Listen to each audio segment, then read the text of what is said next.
coming off of an active first 3 weeks of the NASCAR Cup Series season. The teams and drivers headed to Phoenix Raceway for the Straight Talk Wireless 500 at Phoenix Raceway. Here are 5 things you need to know from what took place on Sunday at Phoenix Raceway. My name is Phil for Motorsports Reports, and I'm going to tell you about Ryan Blaney going out there, getting his second consecutive win at Phoenix Raceway, his 18th career victory in the Cup Series, and continuing a role that is insane at a track.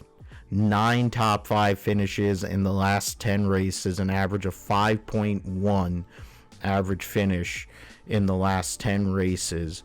Was able to come back from 2 loose wheels, having to go to the back multiple times, restart issues in the late part of the race to go and get this victory, the first non-Toyota, first non-Tyler Reddick, etc., victory of the year at a track that Penske Racing has made their bones at in recent years in the Cup Series, on a weekend where Penske Racing was celebrating their 60th anniversary.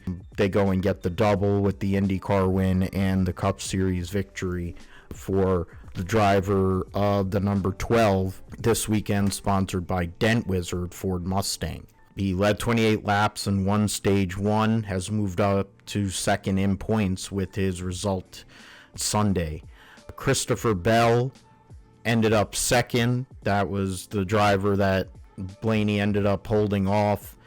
Was able to dominate this race, led 176 laps, but the choice to go with 4 tires late in the race versus 2 bites another Joe Gibbs Racing driver at Phoenix, coming off of Denny Hamlin's domination last November, taking 4 tires and then ending up not winning the Cup Series championship or the race, losing the race to Blaney and then losing the championship to Larson.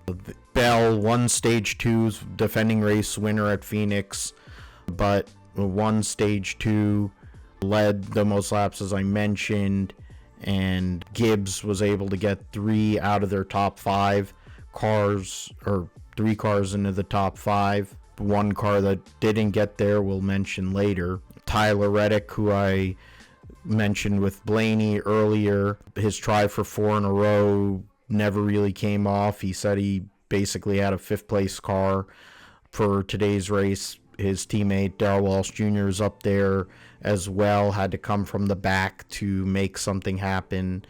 But for Reddick and the number 45-23-11 team, he maintains his points lead, still has a 60-point lead going into Las Vegas next week, and scored stage points, so another consistent day, even though it was only an 8th place finish for Reddick. Has won 3 races out of 4, and good momentum, clean race car heading out of Phoenix when there was a lot of people, including this next driver, who ended up with a destroyed race car, that being Joey Logano, the pole sitter for this weekend's race on the whole Penske kick.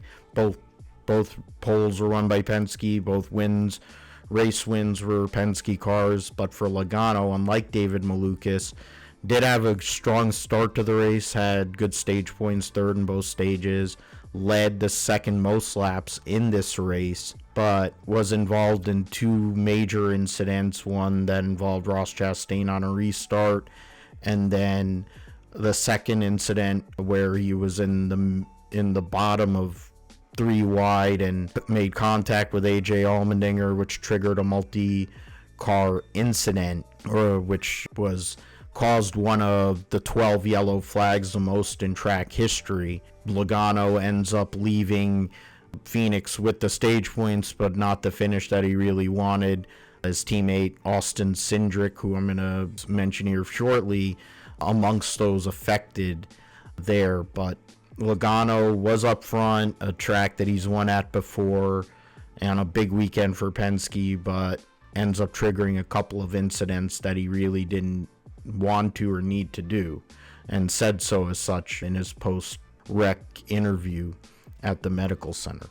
the last but not least, other than the cautions and tire issues that existed for a second race in a row at Phoenix, which Goodyear will say is a team problem, but would venture to say that it also lays on a manufacturer when you have as many tire issues as they seem to have. But I would say the number 5 thing is the points deficit for some of these drivers. You look at the top 16, Brad Keselowski has 100 points and he's in 16th. He's 125 points behind Tyler Reddick. And I mentioned Blaney 60 points behind of Reddick, currently in second. 72 points is Bubba Wallace in third. Chase Elliott is fourth, 97 points back and had a bad day. But for the likes of Austin Cindric, who's 30th in points, Josh Berry, who's going to defend at Las Vegas, he got taken out in a wreck.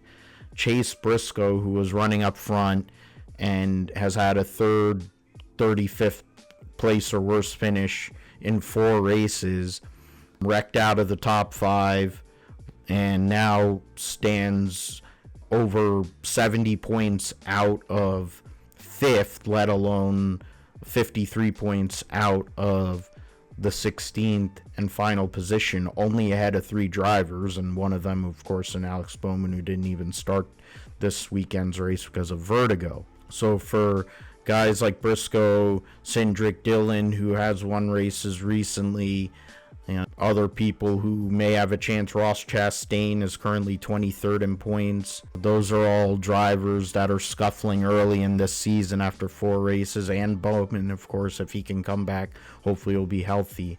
So those are 5 things you need to know.